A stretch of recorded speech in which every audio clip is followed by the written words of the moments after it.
Why do we have to study logarithms? Will they help us with stockbroking?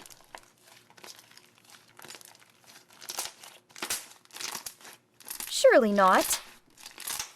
Why suddenly create the x and then force us to find it? And why do I have to prove that it's an isosceles triangle? I see clearly that it is. Duh!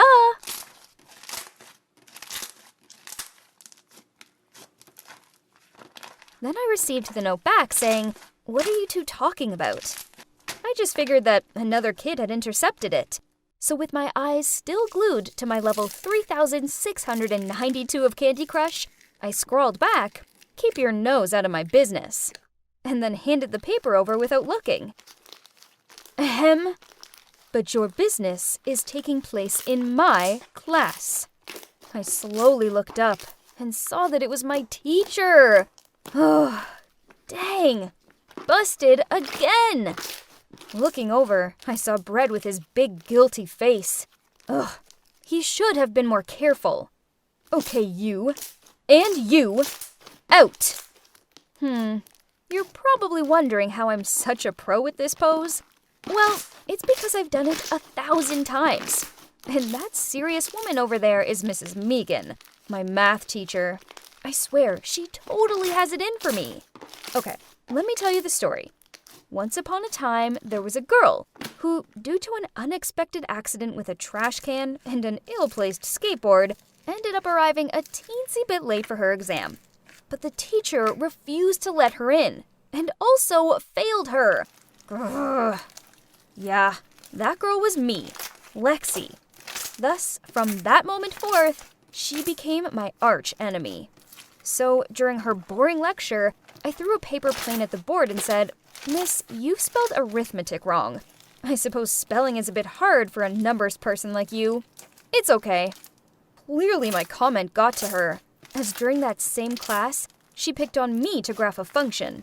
Huh, easy peasy. So I created a masterpiece that made her eyes roll, and the whole class found it hilarious. And as expected, she gave me a lengthy lecture on my childish behavior, and even threatened to call my parents. Poof! Yeah, good luck with that, as unless it involved business, then my parents were practically impossible to reach. Besides, I was just having a laugh. Mrs. Megan needed to lighten up. So I secretly stuck a piece of paper saying "free hugs" on her back. I lurked behind a tree and watched as all these people surrounded her. She looked so bewildered as she tried to navigate past them while having no idea what was going on. The good old days. Suddenly, Brett patted my shoulder and told me 30 minutes had passed and we needed to go back to class. My butt hadn't even touched my chair when I heard a patronizing voice say, "You shouldn't act like that." Ugh, that's Faye, the teacher's pet and a real pick-me girl. Every time the teacher asks a question, she wriggles her arm in the air and squeaks out, "Me! Me! Me!" Mrs. Megan only likes her because she always laughs at her boring jokes. Oh well, I may have no proof, but in my experience, Faye's definitely not as innocent as she looks. Don't say I'm jealous, 'cause I'm 100% not. You probably think I hate school, but it's still way better than my so-called home. Ugh. At least school could be amusing, while my home life consisted of mom and dad locked away in their office 24/7. I can't remember the last time either of them cooked dinner. So takeaway it is. So I'm texting Ben, my super sexy BF. He's been studying in France, and he's back today. I've missed him so much, but unfortunately, I couldn't pick him up from the airport because of, school. And tonight, he has a family party, but we're meeting up tomorrow. Yay! Let me see your face, sweetie. I miss you. You know what? Today, that teacher gave me detention again. Really? She messed with the wrong one, didn't she? Definitely. I will retaliate tomorrow. She'd better watch out. Okay, but don't end up in after-school detention, as I want to see you. My mom's also a teacher, but she's not that much. Oh, by the way, she's here. You want to say hello? Yeah, sure. Ben, it gets on my nerves whenever I think of that Before I had a chance to finish my words, a person popped up on the screen. Mrs. Megan! Lexi? OMG. We both gave each other stunned, open-mouthed stares. It looked like the screen had frozen. Literally. Then just when I didn't think it could get any worse, suddenly a familiar voice broke the silence. Oh, Ben has a girlfriend? Let me see her. Huh? That's Faye! Oh my days, this is too much to process. My two enemies were in the same frame. Shocked, I ended the call. Right after, I received a text from Ben saying, "Don't worry, my mother may look super serious, but she's kind. And the girl is Faye, my neighbor. We've known each other since childhood, and she's cool." This was so crazy. Now, I'd have to face them both every day, knowing that they are associated with my BF. Oh, the future is as dark as night. And yeah, this is the beginning of the series thusly entitled, Living with My Future Mother-in-Law and My BF's Annoying Female Best Friend. And since then, things at school turned weird. For our class Halloween event, which had a Toy Story theme, Mrs. Megan was in charge of handing out the parts. Faye was Bo Peep, and she had this really cute outfit. While me, I was stuck as Mrs. Potato Head. My outfit was so lame, and one of my googly eyes kept on falling off. Ugh! It was so embarrassing, but I couldn't say anything. I couldn't mess with her anymore, as I still wanted to be with her son. Ugh. Worse still, math class became an endurance test. I was so sick of being compared to that goody two-shoes Faye. Lexi, if you spent more time studying and less time painting your nails, you'd be a top student like Faye. Poof! Faye caught on to what was going on, and also started playing tricks on me. One time in class, when I was dozing and Mrs. Megan was correcting the homework, I overheard, "This symbol shows that A is not equal to B." Faye then turned around and whispered, "Just like you're not equal to me. And you don't deserve my Ben either." What? Ben is mine, not hers. I bared my teeth and was about to say something when that brat started pretending to cry, saying that I was picking on her. Out! Mrs. Megan came to us with burning eyes. We were walking out when in a sympathetic tone she added, "Faye, you stay." I returned to my meditating pose, but I couldn't shake off my anger. How unfair! Later, when it was lunchtime, Faye walked over to me with a cup of Coke, saying it was a peace offering, and that she was sorry for earlier. This was confusing, but whatever. I took it and was about to take a sip when Brett rushed over waving his arms about. "Lexi, stop!" I saw Faye put soy sauce in it. I was just a second away from yelling at her when Mrs. Megan appeared. I smiled smugly, thinking Faye would finally get into trouble. But to my surprise, Mrs. Megan took a sip of the drink and tried to keep a neutral face as she replied, "There's nothing wrong with it." Really? They went that far to cover up for each other? Whatever. I had a date with Ben tonight to prepare for anyway.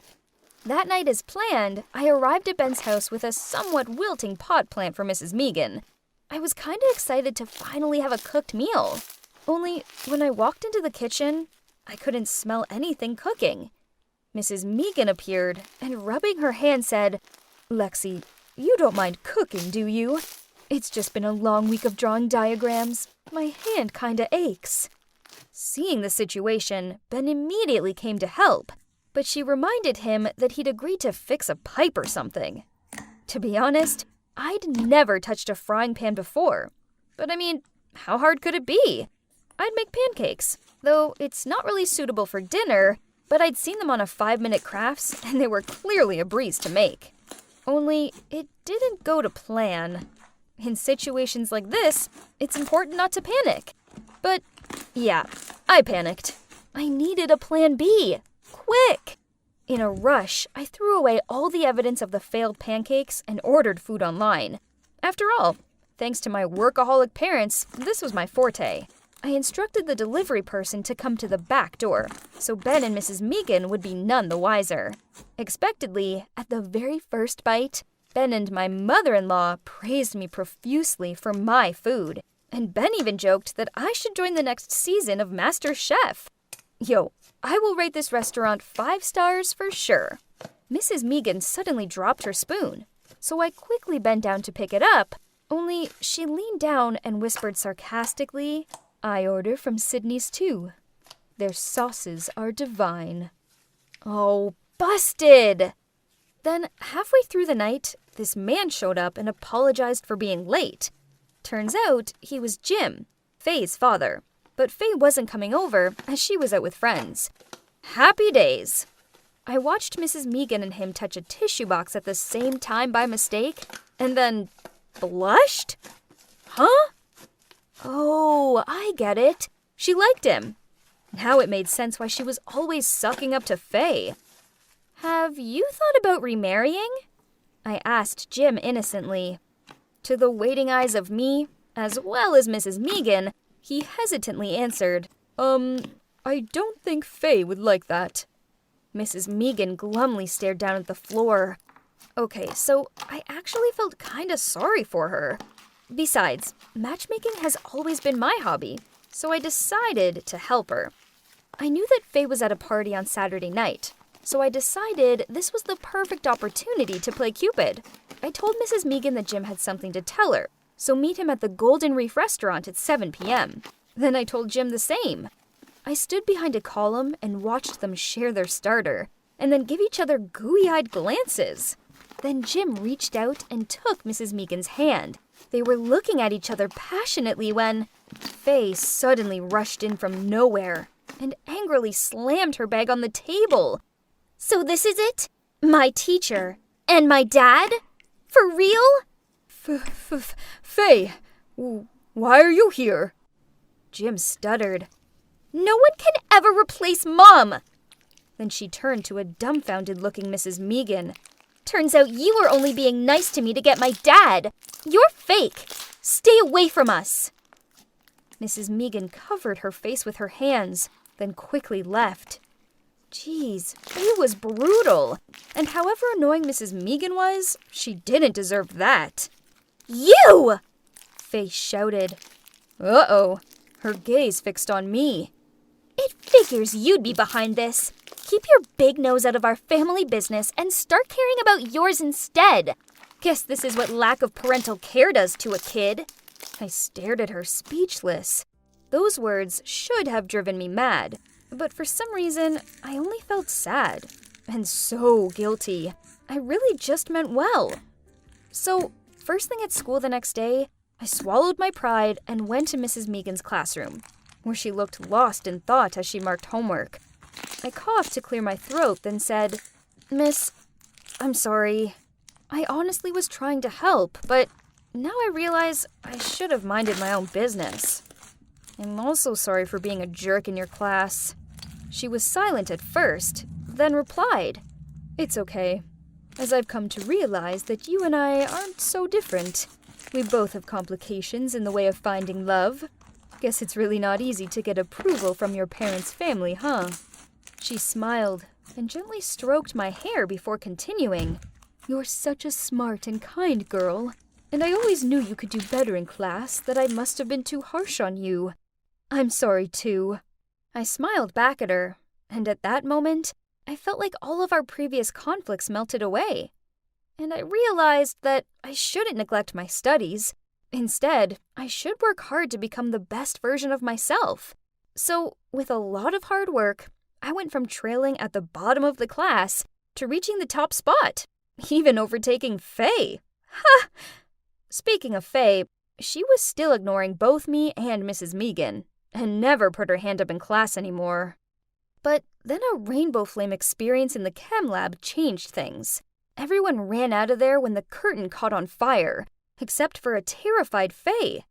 Luckily, Mrs. Megan rushed inside to rescue her just in time, and covered her with a jacket as she led her to safety. After that, Faye realized that Mrs. Megan is a good person, who cares about both her and Jim. So, through blurry eyes, Faye sobbed out, "Thank you so much, and sorry, I was too childish. Please forgive me." A few months later. So, yeah, you see, my wing woman plan worked.